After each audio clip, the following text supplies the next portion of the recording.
राजस्थान के जैसलमेर के मोहनगढ़ इलाके में एक दुर्लभ भूगर्भीय घटना से हड़कंप मच गया था। दरअसल एक खेत में बोरवेल की खुदाई के दौरान अचानक जमीन फट गई और प्रेशर के साथ पानी निकलने लगा। पानी की धारा कई फीट ऊपर तक उठने लगी थी। ये नजारा देख आसपास के गांव वाले दहशत में आ गए। किसान के खेत में पानी नदी की तरह बहने लगा। पानी के प्रेशर की वजह से मौके पर करीब 20 फीट चौड़ा गड्ढा बन गया। 28 दिसंबर की ही रात में बोरवेल की खुदाई कर रही मशीन गड्ढे में समा गई। किसी तरह बोरवेल मशीन पर काम कर रहे कर्मचारी और स्थानीय लोगों ने अपनी जान बचाई। इस वक्त मैं मौजूद हूं उस अचंभे के पास जिसने न सिर्फ राजस्थान को बल्कि पूरे हिंदुस्तान को हैरत में डाला हुआ है कि आखिर रेत के समंदर के बीच ये पानी का समंदर कहां से उठ रहा है। ये कोई ज्वार भाटा नहीं है, बल्कि ये एक बोरिंग किया गया था और उस बोरिंग के अंदर एक पूरी की पूरी मशीन, जो बोरवेल की मशीन थी, वो समा गई है। और उसके बाद से ये कौतूहल का विषय बना हुआ है। लोग अचंभे में हैं कि आखिर रेगिस्तान के बीच ये सब कैसे हुआ। मैं आपको बता दूं कि मोहनगढ़ का ये 27 बीडी इलाका है, जहां पर ये पानी का उबाल आप देख पा रहे हैं जैसे कि कोई ज्वालामुखी निकल रहा हो। तस्वीर में आपको दिखा रहा हूं, देखिए घर डूबत क्षेत्र में आ गया है और शुरू में रेतीला पानी निकला था, लेकिन अब ये सीमेंट के कलर का पानी यहां पर निकल रहा है। तस्वीरें मैं आपको दिखा रहा हूं और देखिए कैसे मलबा यहां पर जम गया है। बताया जा रहा है कि इसके अंदर गैस की संभावना है। यहाँ आसपास जो बदबू आ रही है उसको सूंघ करके अंदाजा लगाया जा सकता है कि इस पानी के साथ साथ गैस भी है, जिसके प्रभाव से ये पानी बाहर आ रहा है और रेत का ये समंदर पानी के समंदर में तब्दील होता जा रहा है। मैं आपको बता दूं कि ये जैसलमेर में खुदाई के दौरान धरती से निकली पानी की वो धार है, जिसको लेकर प्रशासन ने 500 मीटर का इलाका खाली करवा दिया है। ट्यूबवेल की खुदाई के दौरान रेगिस्तान से पानी की ये धार निकली थी और ये धार ऐसी फूटी कि फिर इसको रोकना मुश्किल हो गया। ट्यूबवेल की खुदाई के लिए जो बोरिंग मशीन लाई गई थी वो ट्रक सहित इस धरती के अंदर समा चुकी है।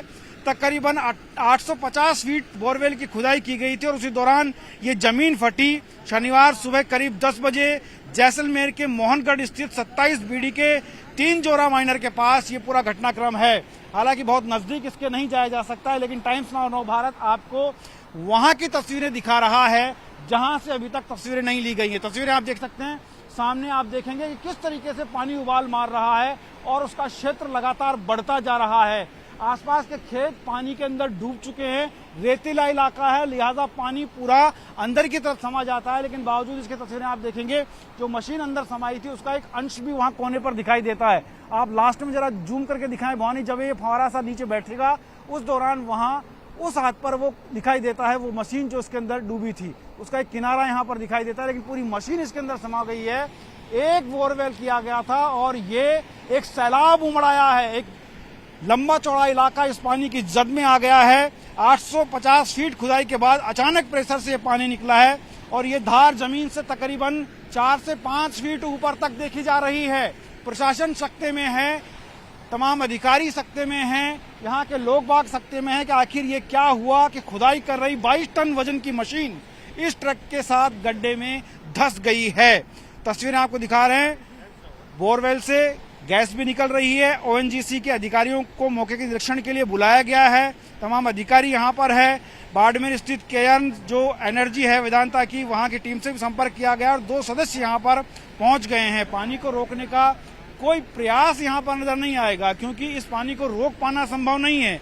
तस्वीरें आप देखेंगे कि किस तरीके से ये उबाल मार रहा है, उछाल मार रहा है और ये पाताल से जमीन तक इसकी स्पीड इतनी है, तो आप अंदाजा लगा सकते हैं कि ये पानी का जो प्रेशर है और बढ़ सकता है। मैं इस खेत का मालिक हूँ और मामला को मैंने ट्यूबवेल खुदाने के काम चालू किया था और मेरी ट्यूबवेल 735 फुट तक लगभग हो गई थी और उसके बाद में रोडें वापस निकाल रहे थे। रोडें वापस निकालते समय पूरी रोडें निकाल दी, 7 रोडें बाकी रही।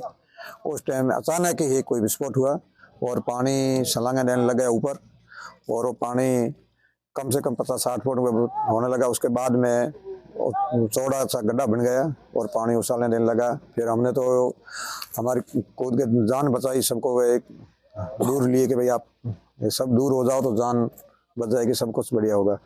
फिर ये मशीन है पूरी अंदर चली गई, मशीन पूरी अंदर खत्म हो चुकी है और फसल 32 बीघा थी वो खत्म हो गई और फसल की जो खुराक लाई यूरिया DAP वगैरह जैर वगैरह वो सब पानी के अंदर गल गल घुल के अंदर चली गई, और पाइप हमारे थे वो सब इस मिट्टी में दब गए, और मिट्टी से ये जो भू विभाग वगैरह कह रहा है कि मिट्टी से पूरी ज़मीन भी हो गई खराब। दरअसल इस घटना के बाद से कई लोग ये दावे करने लगे कि इस इलाके से कई 100 वर्षों पहले सरस्वती नदी गुजरती थी। जमीन के अंदर से इस तरह पानी के निकलने को भी लोग सरस्वती नदी से जोड़ने लगे। दरअसल सरस्वती को ज्ञान और पवित्रता की नदी माना जाता है। सरस्वती नदी का उल्लेख वेदों में भी किया गया है। इसे नदियों में श्रेष्ठ बताया गया है। सरस्वती नदी वैदिक काल के दौरान भारतीय उपमहाद्वीप की प्रमुख नदियों में से एक थी। ऐसा भी दावा किया जाता है कि ये नदी हिमालय से निकलते हुए आज के हरियाणा, पंजाब, राजस्थान और गुजरात के इलाकों से गुजरती थी। हालांकि इसके अस्तित्व को लेकर तमाम दावे होते रहे हैं। वहीं कुछ भूवैज्ञानिक ये दावा करते रहे हैं कि भौगोलिक, जलवायु और मानव जनित वजहों से इस नदी का अस्तित्व समाप्त हो गया। एक्चुअली चक मोहनगढ़ के 27 बीडी चक के अंदर ट्यूबवेल ड्रिलिंग के दौरान भूजल का स्वतः प्रवाह शुरू हो गया था। काफ़ी मतलब बड़ी मात्रा में भूजल का बार निकासी हो रही थी। एक्चुअली ग्राउंड वाटर के लिए ये बहुत ही सामान्य घटना थी। यहाँ पे जैसलमेर ज़िले के अंदर जो भूजल मिलता है नॉर्मली कन्फाइंड कंडीशन में मिलता है। कन्फाइंड कंडीशन जो इम्पीरियस लेयर होती है, ऐसी चट्टानें जिनमें पानी नहीं मिलता है, उसके नीचे पानी की बड़ी मात्रा में जो एक्यूफर होता है वो दबा हुआ रहता है। जैसे ही इन लोगों ने यहाँ पे ड्रिलिंग के दौरान उस एक्यूफर को टच किया ऊपर वाली कन्फाइंड कंडीशन को तोड़ करके, तो पानी प्रेशर के साथ ऊपर बहने लग गया।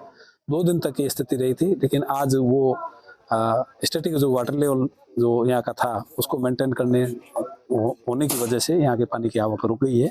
और फिलहाल यहाँ पे ऐसी कोई गतिविधि भी नहीं हो रही है जैसे लगता हो कि पानी और कई दिनों तक चलेगा। लेकिन प्राकृतिक रूप से ये भी संभावना है कि कोई और किसी तरह का कोलैप्स हो, कोई कैविटी नहीं मिल जाए तो आमदन यहाँ से दूर रहे तो वो बहुत बड़ी आवश्यकता है। शनिवार को सुबह 5 बजे जब ये लोग बोरिंग कर रहे थे विक्रम सिंह अपने खेत के अंदर, तब हमें ये इन्फॉर्मेशन मिली कि इन्होंने 750 पौने 800 लगभग के इन्होंने बोरिंग की है। जैसे ही वो राड निकाल रहे थे तो एकदम पानी का बहाव और फुहारे के साथ पानी धरतों से 5-10 फीट ऊपर आने स्टार्ट हो गया। जब हमें उन्होंने बताया तो उसी में हमने हमारे नायब तहसीलदार लिली चारण RI साहब पटवारी जी को यहाँ मौके पे भेजा, और उन्होंने मौके पे आकर के जो स्थिति थी उसके बारे में हमें बताया फोन पे कि साहब ऐसी स्थिति है, ट्यूबवेल कर रहे थे और पानी एकदम धारावाहिक प्रवाह के साथ आगे बह रहा है और ज़्यादा से 5-10 फीट एक ही रफ्तार के अंदर बह रहा है। कुछ उसमें गैस भी होने की संभावना है।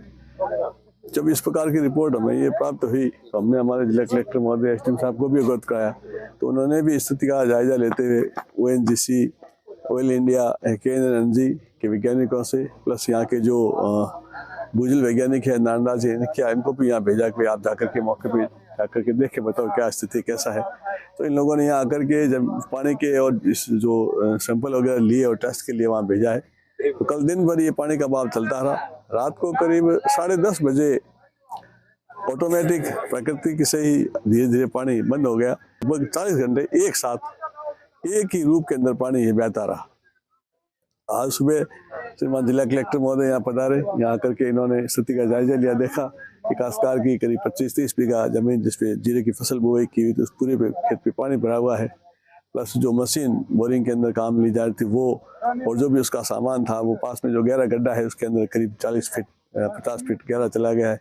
मशीन का एक ऊपरी पार्ट थोड़ा बहुत दिख रहा है, कम से कम 50 फीट गहरे के अंदर ये है। जो पानी का जो कलर है और ये जो मिट्टी की परत है, इससे ये लगता है कि इसमें नीचे कोई न कोई ऐसी कोई खनिज संपदा है, उसकी वजह से ये इस प्रकार से है। और ये जो रेत है जो इसके साथ निकली है उसका भी कलर उस हिसाब से है कि इसमें कुछ और भी कोई खनिज संपदा हो सकती है।